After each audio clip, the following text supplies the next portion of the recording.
Breaking the given कुनै term अथवा एक्सप्रेसनलाई के गर्नु त ब्रेक गर्नु के को फर्ममा त इन्टु फ्याक्टर्सको फर्ममा ब्रेक गर्नुलाई के भन्छ त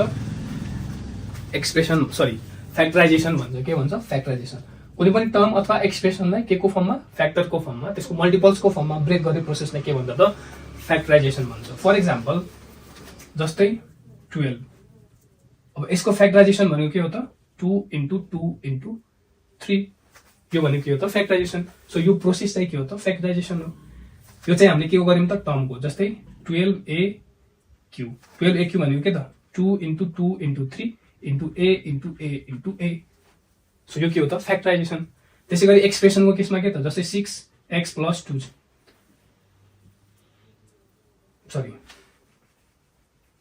जस्तै एक्सप्रेसनको केसमा 6x plus 12y यो चाहिँ हाम्रो के हो त एक्सप्रेसन सो एक्सप्रेसनलाई पनि के को फर्ममा त फ्याक्टरको फर्ममा ब्रेक गर्नु अब यसमा कमन के छ हाम्रो 6 कमन छ बाँकी के भन्नुभयो त x plus 2y सो मल्टिपलको फर्ममा अथवा फ्याक्टरको फर्ममा ब्रेक गर्ने प्रोसेसलाई नै के भन्छौँ हामी फ्याक्टराइजेसन भन्छौँ सो यो चाहिँ हाम्रो के भयो त फ्याक्टराइजेसन अब सिम्पली हाम्रो क्वेसन कस्तो आउँछ भन्दाखेरि कुनै टर्म अथवा एक्सप्रेसन दिएको हुन्छ र त्यसलाई के गर्छ त सिम्प्लिफाई गर भनेर क्वेसनले सोध्छ त्यो भनेको के हो अथवा फ्याक्टराइज गर भनेर क्वेसनले फ्याक्टराइजेसन प्रोसेस हामी डिफरेन्ट तरिकाले गर्न सक्छौँ सो अब हामी त्यो प्रोसेसहरु कुन तरिकाले त्यसलाई फ्याक्टराइजेसन गर्न सक्छौँ त्यो चाहिँ के गर्छौँ त हामी पढ्छौँ है त सो फर्स्टमा कमन फ्याक्टर मेथड फर्स्टमा के गर्छौँ हामी कमन फ्याक्टर मेथडको बारेमा पढ्छौँ सो यो चाहिँ कस्तो हो भन्दाखेरि यो कुन बेला युज गर्ने जुन बेला every term contain something common केही न केही के हुनु पर्यो कमन हुनु पर्यो जस्तै for example 12a square b plus 18ab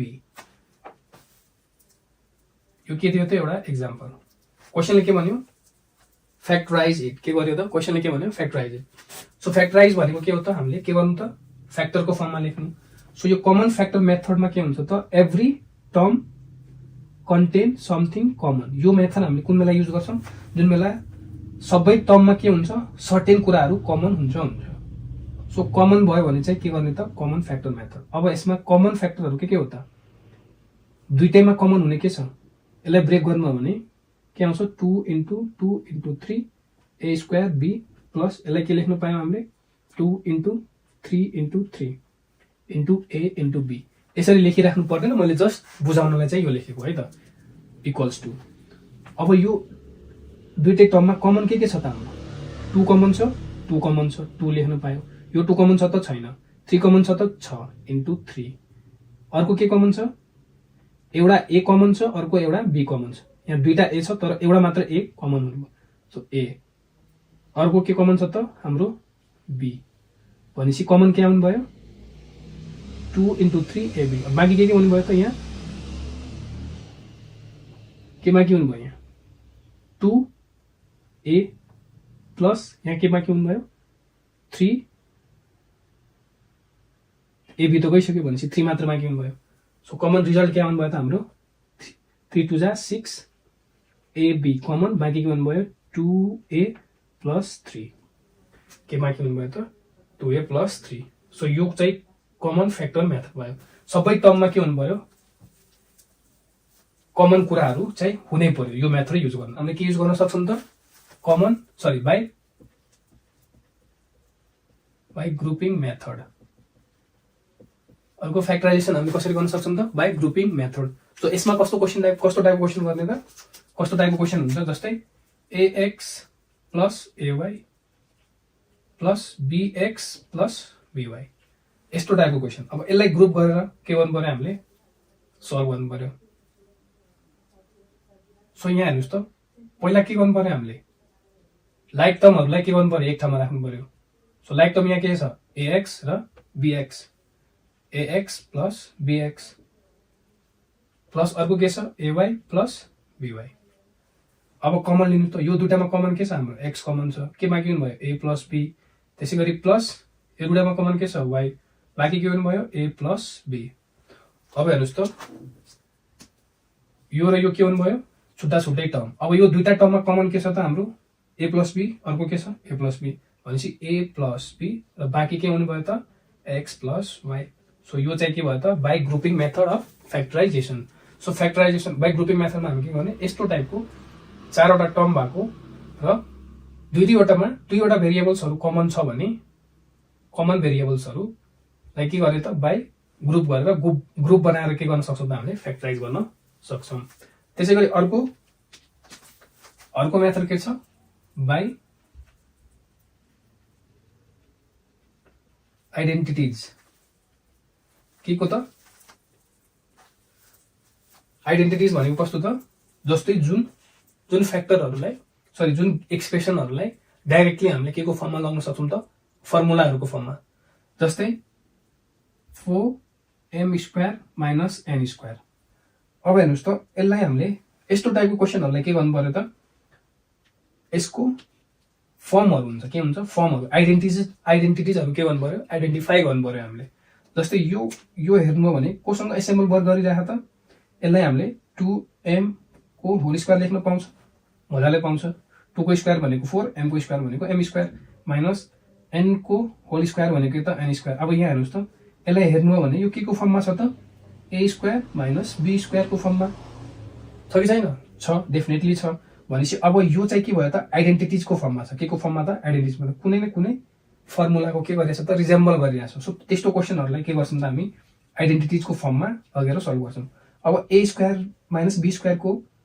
formula के थाहा छ हामीलाई, a प्लस b, अर्को के त, a माइनस b। त्यसै गरी यसलाई a को ठाउँमा के राख्नु पर्यो हामीले, 2m प्लस b को ठाउँमा के राख्नु पर्यो, n, ब्र्याकेट क्लोज। अर्को के छ, a माइनस b, भनेपछि a को ठाउँमा 2m माइनस b को ठाउँमा n। सो यो चाहिँ के भयो त, यसको फ्याक्टराइजेसन भयो। Splitting, SPLITING, splitting method. Splitting भनेको के हो त, टुक्र्याएर। सो यो स्प्लिटिङ मेथड हामीले केमा युज गर्छौँ त, क्वाड्रेटिक इक्वेसनहरू, त्यस्तो टाइपको इक्वेसनहरूमा के गर्छौँ हामी, स्प्लिटिङ मेथड। क्वाड्रेटिक इक्वेसन भनेको के हो त, ax² plus bx plus c। यो चाहिँ के भयो त, क्वाड्रेटिक एक्सप्रेसन भयो है। सो क्वाड्रेटिक एक्सप्रेसनहरूको केसमा हामी के गर्छौँ, बाई स्प्लिटिङ मेथड युज गर्छौँ। के गर्छौँ, बाई स्प्लिटिङ मेथड। त्यो भनेको के त, टुक्र्याएर। सो यसमा के गर्छौँ, प्रोडक्ट के को झिक्छौँ त, a इन्टु c को, a इन्टु c। र यो जुन प्रोडक्ट आएको हुन्छ त्यो b लाई के गर्नु पर्यो, हामीले स्प्लिट गरिदिन्छौँ। b लाई के गरिदिन्छौँ, स्प्लिट। सो प्रोडक्टको म्याचिङ हिसाबले जति प्रोडक्ट आएको छ, b लाई टुक्राउँदाखेरि के हुनु पर्यो, b लाई टुक्राउँदाखेरि यो प्रोडक्ट जुन आएको छ त्यो प्रोडक्ट आउनु पर्यो र सम गरेर के आउनु पर्यो, फेरि b कै भ्यालु आउनु पर्यो। टुक्राउँदाखेरि के हुनु पर्यो त, प्रोडक्ट हुँदाखेरि जुन प्रोडक्ट आएको छ, b को टुक्राउँदाखेरि जुन नम्बर बन्छ दुईटा, त्यो प्रोडक्ट के हुनु पर्यो, मल्टिप्लाई गर्दाखेरि यो प्रोडक्टको भ्यालु आउनु पर्यो र अर्को सम गर्दाखेरि के आउनु पर्यो, b को भ्यालु आउनु पर्यो। ठिक छ, b के हुनु पर्यो त, सम हुनु पर्यो। सो जस्तै यो केसमा हेर्नुहोस् त, यसको इक्जाम्पल कस्तो टाइपको क्वेसन होला त, जसलाई हामी स्प्लिटिङ मेथडले युज गर्न सक्छौँ। जस्तै x² प्लस 7b प्लस 10 दियो। सो फर्स्टमा हामीले के गर्नु पर्यो, प्रोडक्ट कोएफिसिएन्ट यसको के छ, केही छैन भने यहाँ के हुन्छ त, 1। सो 1 इन्टु 10, प्रोडक्ट के आयो त, यहाँ 10। अब सम गर्दाखेरि यो b को के गर्नु पर्यो, हामीले सम गर्नु पर्यो, सरी यहाँ यो x भयो। सो b को ठाउँमा के हुनु पर्यो, सम हुनु पर्यो र सम गर्दाखेरि यस्तो नम्बर चुज गर्नु पर्यो जसको प्रोडक्ट पनि के आओस् त, 10 आओस्। भनेपछि सम गर्दाखेरि हामीले 5 प्लस 2 लेख्न पाउँछ। 5 प्लस 2 भनेको के हो, 7 र 5 इन्टु 2 गर्नु भने के आउँछ, 10। सो अब यसलाई हामी के गरिदिन्छौँ त, स्प्लिट गरिदिन्छौँ। सो x² प्लस यो 7 को ठाउँमा हामीले के लेखिदिन सक्छौँ, 5 plus 2 bracket x plus 10 equals to. अब यसलाई सल्भ गर्नुहोस् त, x² प्लस ब्रैकेट ओपन गर्नु भने यो x ले के गर्नु पर्यो दुईटैमा मल्टिप्लाई गर्नु पर्यो भनेपछि 5x + 2x + 10 इक्वल्स टु अब हेर्नुस् त यो दुईटाबाट कमन र यो दुईटाबाट कमन सिक्नु पर्यो यो दुईटाबाट कमन के छ x कमन छ बाँकी के हुनु भयो x + 5 त्यसैगरी यहाँ हाम्रो के छ कमन +2 कमन लिनु भयो x + 5 बाँकी हुने भयो अब यो दुईटै टर्ममा के कमन छ त x + 5 कमन छ सो बाँकी के हुनु भयो x + 2 सो यो चाहिँ के भयो त हाम्रो फ्याक्टरहरु सो फ्याक्टराइजेसन प्रोसेसलाई हामी कतिवटा प्रोसेसबाट गर्न सक्छौं त चारवटा प्रोसेसबाट कतिवटा प्रोसेसबाट चारवटा सो कस्तो प्रोसेस कुन बेला अप्लाई गर्ने भनेको कमन फ्याक्टर मेथड कुन बेला अप्लाई गर्ने जुन बेला सिम्पल टर्महरु दिएको छ र त्यो सबै टर्महरुमा सर्टेन फ्याक्टरहरु के छ कमन हुनै पर्यो सबै टर्महरुमा के हुनु पर्यो त कमन फ्याक्टर्सहरु हुनै पर्यो कमन फ्याक्टर मेथड युज गर्नलाई बाइ ग्रुपिङ मेथड कस्तो हो भन्दाखेरि दुईवटा लाइक टर्म्सहरुलाई एक ठाउँमा राखेर के गर्नु सोल्भ गर्नु र बाइ आइडेन्टिटी मेथड कसरी गर्न सक्छौं हामी त्यो चाहिँ के को फर्ममा हुन्छ त कुनै सर्टेन एउटा फर्मुलाको फर्ममा हुन सक्छ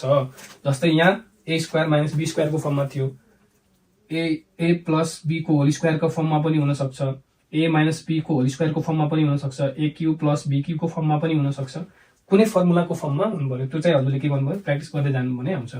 र अर्को मेथड के हो त बाइ स्प्लिटिङ मेथड सो यो चाहिँ युजुअली कुन बेला युज गर्ने त जुन बेला क्वाड्रेटिक इक्वेसनहरु दिएको हुन्छ इक्वेसनहरु अथवा एक्सप्रेसनहरु यो फर्ममा छ भने त्यो बेला चाहिँ हामी के गर्छौं त यसरी बाइ स्प्लिटिङ मेथड के गर्छौं त हामी फ्याक्टराइजेसन सल्भ गर्छौं सो यसरी हामी के गरिरहेछौं त यति डेप्थमा हामी पढिरहेछौं है त सो अब फ्याक्टराइजेसन गर्नु भने के आउँछ मजा आउँछ फिल आउँछ के गर्नमा अनि म्याथ के हुन्छ त गाह्रो लाग्दैन सजिलो हुन्छ कुन प्रोसेसलाई हामी कुन बेला अप्लाई गर्ने कुराहरु पनि के गर्यौं त हामीले बुझिसक्यौं सो अब चाहिँ क्वेशन गर्नु भने के आउँछ फ्याट सल्युसन पनि आउँछ र गर्न पनि के हुन्छ त मजा आउँछ so let's start with the first क्वेशनले के भन्यो फ्याक्टराइज गर्नुस् भनेर क्वेशनले भन्यो सो फर्स्ट हाम्रो ए क्वेशनमा के छ त 12x² + 8xy अब हेर्नुस् त यो दुईटै टर्ममा के छ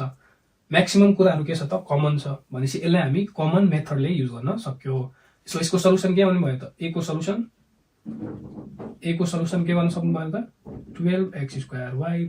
8xy म्याक्सिमम कमन के छ त xy दुईटैमा कमन के छ त xy र अर्को 12 र 8 मा कमन लिनु हो भने हाईएस्ट कमन के आउनु भयो त 4 सो 4xy कमन आउनु भयो बाँकी के हुनु भयो त 3x एउटा x मात्र आएको छ भनेपछि यहाँ x एउटा बाँकी हुनु भयो प्लस 4xy गइसक्यो बाँकी के हुनु भयो 2 सो यो चाहिँ के भयो त हाम्रो सल्युसन एन्सर सक्यो ल हेर्नुस् कति सजिलो भयो बी नम्बरमा बी को के छ त अब यस्तो क्वेशनमा हामीले के भनेको थियौं बाइ ग्रुपिङ सो लाइक टर्महरुलाई के गर्ने एक ठाउँमा राख्दिने लाइक टर्म के छ त यहाँ pq र sq लाइक टर्म भयो भेरिएबल के छ q र q कमन भेरिएबल भयो अर्को r pr र rs कमन भेरिएबल छ दुईटैमा एक ठाउँमा राख्दिने सो राख्नु भने के आउँछ त pq + sq - pr - sr equals to अब यो दुईटैमा के गर्नु पर्यो दुईटैमा कमन लिनु पर्यो यो दुईटैमा कमन के छ q कमन छ बाँकी के हुनु भयो p + s यो दुईटैमा कमन के छ r अब ब्र्याकेट लिनुभयो भने यहाँ के हुनु भयो माइनस कमन आउनु भयो माइनस अगाडि भनेपछि ब्र्याकेट आउने बित्तिकै साइन के हुनु भयो त चेन्ज हुने भयो यहाँ के हुनु भयो अब प्लस भनेपछि p प्लस के कमन लिनु भयो त r कमन लिनु बाँकी के हुनु भयो s सो अब यो दुईटा टर्ममा कमन के त p + s कमन अर्को रिमेनिङ के छ त q - r यो माइनस यो ब्र्याकेट हुने बित्तिकै माइनस अगाडि छ भने भित्रको साइनहरु के हुने भयो त चेन्ज हुने भयो है सो ध्यान दिनु होला त्यसमा माइनस साइन आउने बित्तिकै के हुन्छ त डेन्जर हुन्छ त्यो चाहिँ त्यतिबेला चाहिँ होस पुर्याउनु पर्छ हामीले सो माइनस साइन कमन लिने बित्तिकै के भयो त यहाँ भित्रको साइनहरु के हुने भयो पोजिटिभ हुने भयो सो यो चाहिँ हाम्रो के भयो त सल्युसन यसको सल्युसन त्यसैगरी सी नम्बरमा हेर्नुस् सी नम्बरमा के छ a² + 10a + 25 अब यो यसै हेर्नु हो भने यो के को फर्ममा देखिरहेछ त a² + 2 × 5 × ए प्लस यो 25 भनेको के त 5 को स्क्वायर। सो यहाँ हेर्नु त ए स्क्वायर बी स्क्वायर छ, ए प्लस बी को के त होल स्क्वायर को फर्ममा a square plus 2a into b plus b square. A square छ बी स्क्वायर भनेको बी स्क्वायर छ, 5 को स्क्वायर भनेको बी स्क्वायर बी। अब यहाँ 2 ए को ठाउँमा ए बी को ठाउँमा के छ 5 भनेपछि 2ab। सो यो डाइरेक्टली हामी ए प्लस बी को होल स्क्वायर पनि लेख्न पायो। के गर्नु त यो पनि लेख्न पायो। अथवा यसलाई अर्को तरिकाले सोल्भ गर्नु छ भने के गर्न सक्छौँ हामीले क्वाड्रेटिक इक्वेसनको फर्ममा छ, क्वाड्रेटिक इक्वेसनको फर्ममा छ। त्यो भनेको के त x square plus bx plus c को फर्ममा छ भनेपछि c र कोएफिसिएन्टमा मल्टिप्लाई गर्नु पर्यो भनेपछि 25 इन्टु यसको कोएफिसिएन्ट के 1। सो कति आउनु भयो 25 र यो 25 लाई हामीले के गर्नु पर्यो त b को स्प्लिट गर्नु पर्यो। के गर्नु पर्यो b लाई स्प्लिट गर्नु पर्यो। b को भ्यालु कति छ 10। सो स्प्लिट गर्दाखेरि के गर्नु पर्यो मल्टिप्लाई गर्दाखेरि 25 आउनु पर्यो र सम गर्दाखेरि के आउनु पर्यो 10 आउनु पर्यो भनेपछि यसलाई a square plus 5 plus 5 5 into 5 भनेको 25 र 5 प्लस 5 भनेको 10 र यहाँ के छ a छँदैछ plus 25 equals to a square plus bracket open गर्नु भने 5a प्लस 25। अब कमन लिनुभयो भने के आउँछ यहाँबाट कमन a कमन आयो a प्लस 5, अर्को कमन के छ यहाँ 5 कमन a प्लस 5 आयो भयो। अब दुईटामा कमन के छ a प्लस 5 कमन छ, बाँकी के हुनु भयो a plus 5 into a plus 5 भनेको a प्लस 5 लाई दुईचोटि मल्टिप्लाई गर्नु हो त्यो भनेको पावर के हुनु त 2। हेर्नुहोस् त a square a plus b को होल स्क्वायर र यो गर्नु एउटै कुरा भयो। यसरी पनि गर्नु पायो। अर्को डी क्वेसन हेरौँ। डी क्वेसनमा के भन्दैछ 4x square minus 12x plus 9। यो के को फर्ममा देखिराख्नु भएको छ quadratic equation x square plus ax square plus bx plus c को फर्ममा छ। सो यसलाई हामी कसरी गर्ने भनेको थियौँ बाइ स्प्लिटिङ मेथड। स्प्लिटिङ मेथडमा के गर्नु पर्यो a इन्टु c झिक्नु पर्यो। a इन्टु c भनेको कति छ त यहाँ a को भ्यालु 4 इन्टु 9 c को भ्यालु कति 9 इक्वल्स टु कति आउनु भयो 36। अब अर्को के गरेको थियौँ हामीले b लाई के गर्नु पर्यो त सम गर्नु पर्यो। तर सम गर्दाखेरि के आउनु पर्यो यहाँको नम्बर चेन्ज हुनु भएन, मतलब सम गर्दाखेरि नम्बर सेम आउनु पर्यो र मल्टिप्लाई गर्दाखेरि फेरि 36 आउनु पर्यो। सो 12 लाई हामीले 6 प्लस 6 लेख्न पाउँछ, मजाले पाउँछ। 6 प्लस 6 गरेपछि के आयो 12 पनि एज इट इज हुने भयो र 6 इन्टु 6 भनेको के हो त 36 भनेपछि 12 के गर्नु पर्यो हामीले स्प्लिट गर्नु पर्यो इक्वल्स टु अब हेर्नुहोस् त 4x स्क्वायर माइनस 12 लाई के गर्नु पायो हामीले 6 प्लस 6 लेख्न पायो into x plus 9 equals to 4x square. अब ब्र्याकेट ओपन गर्दाखेरि माइनस छ भने भित्रको के हुनु भयो साइन सबै चेन्ज हुने भयो। सो 6 इन्टु माइनस एक्स गर्दाखेरि माइनस 6x यो पनि के त माइनस 6x प्लस 9। अब यहाँ कमन लिनुहोस् त कमन के छ यहाँ 4 र 6 मा कमन के हुनु भयो 2 कमन हुने भयो। अर्को के छ कमन x बाँकी के हुनु भयो 2x माइनस यहाँ के हुने भयो 3 यति भयो। माइनस 6 र 9 मा कमन यहाँ माइनस हाल्ने दिनु भयो 6 र 9 मा कमन के हुने भयो 3 कमन हुने भयो। अब माइनस यहाँ कमन आइसकेपछि ब्र्याकेट क्लोज गर्दाखेरि ब्र्याकेट लिँदाखेरि यहाँ बाँकी के छ x। अब यो के हुनु भयो त यो साइन प्लस थियो भने यहाँ के हुनु भयो त माइनस। अब यो के त बाँकी के छ यहाँ 3 इक्वल्स टु के रहनु भयो सरी यहाँ 2 हाम्रो छुट्यो। यहाँ 3 कमन गइसकेपछि यहाँ बाँकी के हुनु भयो त 2x है त यहाँ 2x सरी 2x बाँकी हुनु भयो। अब हेर्नुहोस् त यो दुईटा टर्ममा कमन के छ त हाम्रो 2x माइनस 3 र बाँकी के हुनु भयो अर्को 2x माइनस 3 अथवा यसलाई 2x माइनस 3 को होल स्क्वायर गर्न पनि पायो। यो पनि त्यही फर्ममा छ नि त a माइनस b को होल स्क्वायर को फर्ममा। कसरी 2x a square minus 2 into a भनेको x इन्टु b भनेको 3 प्लस b स्क्वायर। सो यो सल्भ गर्नु भने के आउँछ 4x स्क्वायर माइनस 3 4 जा 12x प्लस 3 को स्क्वायर भनेको 9। हेर्नुहोस् त हामीले यो डाइरेक्टली पनि लेख्न पाउँथ्यो अथवा यसरी सल्भ गरेर पनि लेख्न पायो। त्यसै गरी यो ई नम्बरको क्वेसनमा के छ ई नम्बरको क्वेसनमा हेर्नुहोस् त यो ध्यान दिएर हेर्नु भने के छ त यो 3 को a स्क्वायर 3a को होल स्क्वायर प्लस b को होल स्क्वायर माइनस 6 भनेको 2 इन्टु 3a इन्टु b छ। हेर्नुहोस् त यो मिलाउनु भने के हुनु भयो a square minus 2ab plus b square भनेपछि a माइनस b को होल स्क्वायर को फर्ममा छ। तर a को ठाउँमा के छ 3a माइनस b को ठाउँमा b नै छ को होल स्क्वायर। सो यसको सल्युसन के आउनु भयो 3 माइनस b को 3a माइनस b को होल स्क्वायर। अहिलेसम्म हामीले अल्जेब्राको बेसिक कन्सेप्ट्सहरू बुझ्यौँ, एचसिएफ र एलसिएम कसरी झिक्ने भनेर पढ्यौँ, त्यसपछि फ्याक्टराइजेसनहरू र कुन कुन क्वेसनलाई कसरी सल्भ गर्ने, कसरी फ्याक्टराइज गर्ने, कुन कन्डिसनमा कुन मेथड युज गर्ने त्यो पनि हामीले हेरिसक्यौँ। सो अब नेक्स्ट भिडियोमा चाहिँ हामी के गर्छौँ त अल्जेब्रिक फ्र्याक्सनहरूको बारेमा